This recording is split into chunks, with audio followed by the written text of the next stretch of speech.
গোলাপ কাঁটা আছে পায়ে ফুলে কাঁটা আছে, কাঁটা ফুটছে নাকি? ওই যে তুমি আর সরনি, পিছনে কাঁটা আছে। বুঝে গেছে মোহনে।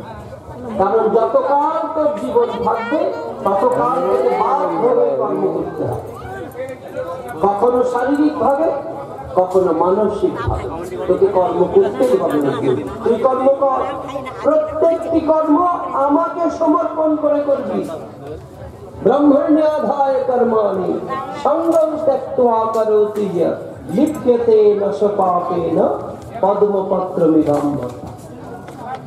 পদ্ম পাতায় জল যেমন থাকে না, লিপ্ত হয় না, তেমনি ব্রহ্ম, আমি পরাৎপর পরব্রহ্ম, আমাকে সমর্পণ করে কায় মন বাক্যে যে সমস্ত কর্ম করবি ওই কর্মে তুই কখনো লিপ্ত হবি।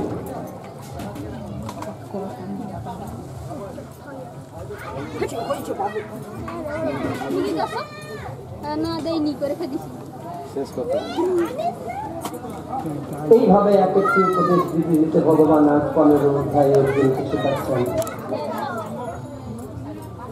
এটিকে পুরুষোত্তম যোগ।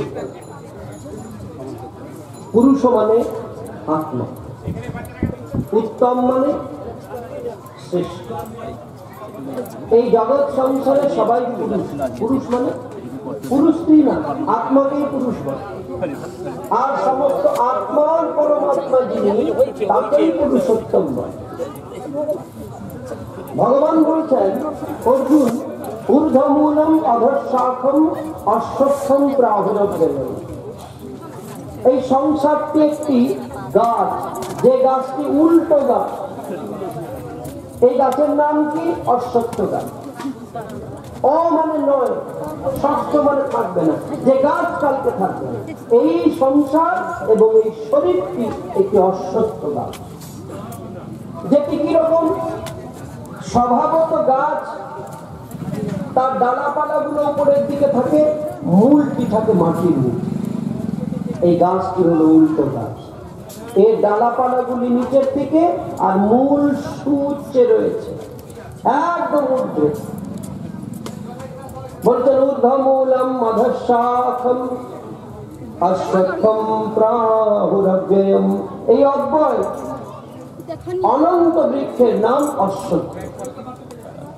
ছন্দাংসি যস্য পর্ণানি যস্তম বেদ স বেদঃ। এই বৃক্ষের পাতাগুলি হলো বেদ। বেদ মানে শাস্ত্র। অপৌরুষেয় বেদ এই অশ্বত্থ বৃক্ষের পাতা।